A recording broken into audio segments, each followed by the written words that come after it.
Vijayalalitha YouTube சேனலுக்கு உங்களை வரவேற்கிறேன். இன்றைக்கி நான் ரவா லட்டு பண்ண போகிறேன். அந்த ரவா லட்டுக்கு தேவையான பொருள் என்னென்னு பார்த்துருவோம். நான் 1/2 கிலோ ரவை எடுத்திருக்கேன். இந்த ஆளாக்குக்கு 2 ஆளாக்கு வந்துச்சு ரவை.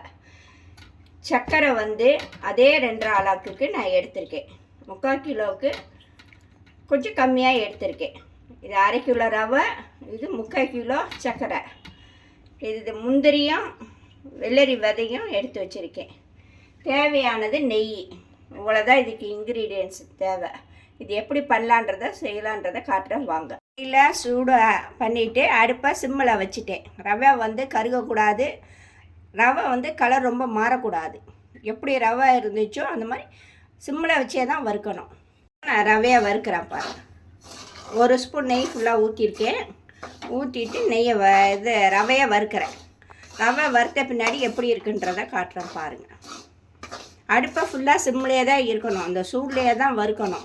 ஹையில் வச்சு வறுக்கக்கூடாது. கொஞ்சம் உப்பி வந்த மாதிரி வரும் ரவை. வறுக்க நீங்கள் பார்த்தீங்கன்னா அது கலர் ஒயிட்டாக வந்துடும். உப்புன மாதம் மாதிரி வந்துடும், நல்லா பொறுப்பாக வரும். அது எப்படின்றதை காட்டுறேன் பாருங்கள். இப்போ நான் வறுத்து முடிச்சிருக்கேன் பாருங்கள். இப்போ நான் அடுப்பை ஆஃப் பண்ண போகிறேன். இந்த மாதிரி மணலாக வரும், கொஞ்சம் உப்பு சாணம் மாதிரி இருக்கும். ரவை ஃபஸ்ட்டு போட்டதுக்கும் இப்போக்கு நிறைய வித்தியாசம் இருக்கும். எப்படி இருக்குது பாருங்கள். ஒட்டையை பொறியாக அப்படி இது மணல் மாதிரி கொட்டும் பாருங்கள். இதுதான் பதம், பார்த்துக்குங்க. கையில் எதுவுமே ஒட்டக்கூடாது ரவை. இதை பாருங்கள் எப்படி வருது பாருங்கள், பொறியாக இருக்கும். நீங்கள் வறுக்கிறப்பே உங்களுக்கு வித்தியாசம் தெரியும். கலரும் மாறக்கூடாது. இப்போ நான் அடுப்பை ஆஃப் பண்ணிடுறேன். சிம்மில் வச்சு தான் வறுக்கணும். இதை 3/4 கிலோ சர்க்கரைக்கு நான் இதில் 2.5 டம்ளர் போட்டிருக்கேன். நீங்கள் எது அளவு எடுக்கிறீங்களோ, எந்த கிளாஸ் அளவு எடுக்கிறீங்களோ அதுலேருந்து 1/2 கிலோ ரவைக்கு 3/4 கிலோ சர்க்கரை. அந்த 3/4 கிலோவுக்கு எத்தனை ஆளாக்கு வருதோ அத்தனை அளவு தண்ணி ஊற்றணும். இதுதான் இதோட அளவு. தண்ணி கொதிக்கணும். கொதித்த பின்னாடி தான் சர்க்கரையை போடணும். இந்த மாதிரி தண்ணி கொதிக்கணும். கொதித்த பின்னாடி தான் சர்க்கரையை போடணும்.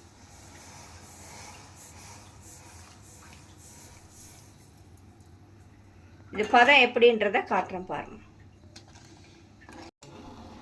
சர்க்கரை பாருங்கள் கலராக இருக்குது. கடையில் வாங்கின சர்க்கரை தான் இது. இதில் கொஞ்சம் பால் ஊற்றுறேன் அடுக்கெல்லாம் எடுக்கிறதுக்கு.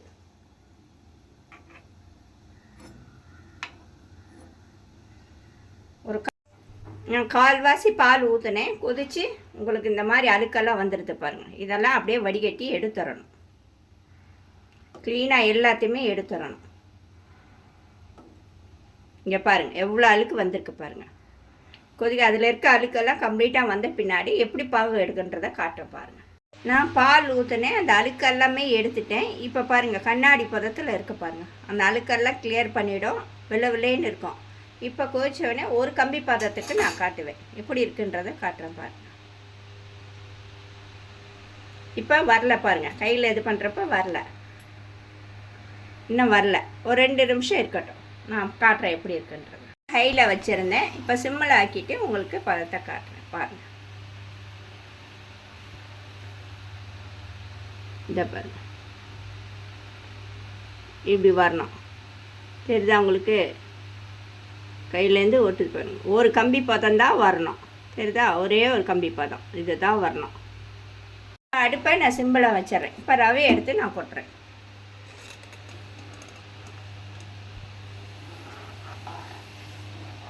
கட்டி இல்லாமல் கிண்டுங்க. அடுப்பை சிம்மில் வச்சுருங்க, ஹையில் வைக்காதீங்க.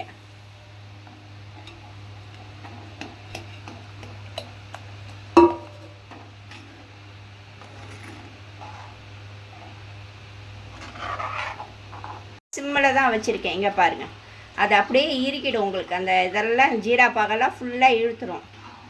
நான் அடுப்பில் சிம்மில் வச்சே தான் கிண்டுறேன். ஒரு 10 நிமிஷம் நீங்கள் கிண்ணாவே ஃபுல்லாக இழுத்துக்கும். அப்புறம் ஒரு 1/2 hour ஆற வச்சிங்கன்னா பொழுன்னு வரணும். அதை எப்படி பிடிக்கணுன்றதை காட்டுறேன் பாருங்கள். 1 ஸ்பூன் நெய் இதில் ஊற்றுறேன்.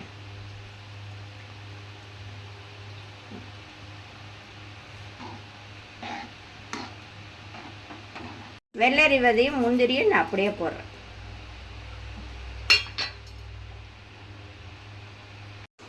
எவ்வளோ திக்னஸ் வந்துருச்சுன்னு பாருங்கள். இப்போ நான் ஹையில் வைக்கிறேன். ஹையில் வச்சுட்டு கிண்டுறேன் பாருங்கள்.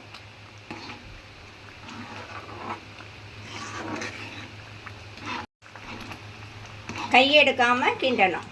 நான் இப்படி கையெடுக்காமல் கிண்டிகிட்டு இருக்கேன் பாருங்கள். ஃபுல்லாக இருக்கணும்.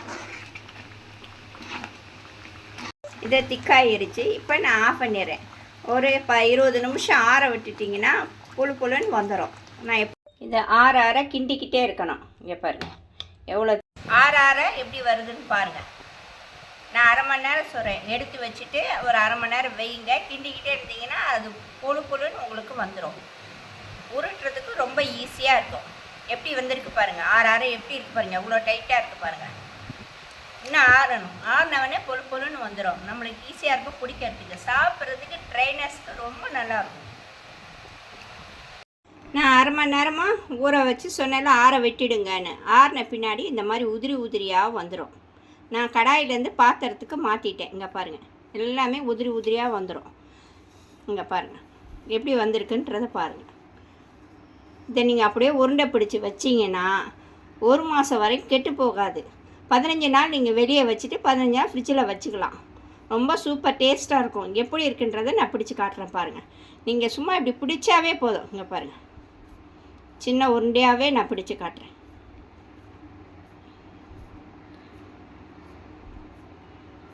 அடுத்த நாள்லாம் பார்த்தீங்கன்னா அப்படியே ட்ரையாக விட்டோன்னே அப்படியே உதிர்ந்து இதாகிடும். அந்த மாதிரி ரவா உருண்டை எப்படி இருக்கோ அந்த மாதிரி இது பாருங்கள் தான் பதம். நான் உருண்டை பண்ணி வச்சுருக்கேன் ரவா உருண்டை. இது எப்படி இருக்குன்றதை காட்டுறேன் பாருங்கள். ஒன்று எடுத்திருக்கேன். அடுத்த நாள்லாம் பார்த்தீங்கன்னா இப்போ எப்படி இருக்குது பாருங்கள். அடுத்த நாள் நீங்கள் பிக்கிறப்பே உதிர்ந்து வந்துடும். ரவா உருண்டை பொழுன்னு இருக்கணும். இப்படி பிடிச்சிருந்தால் லைக் பண்ணுங்கள், ஷேர் பண்ணுங்கள், கமெண்ட் பண்ணுங்கள், பெல் பட்டனை பண்ணுங்கள், சப்ஸ்கிரைப் பண்ணுங்கள். ஓகே, தேங்க்யூ, பாய்.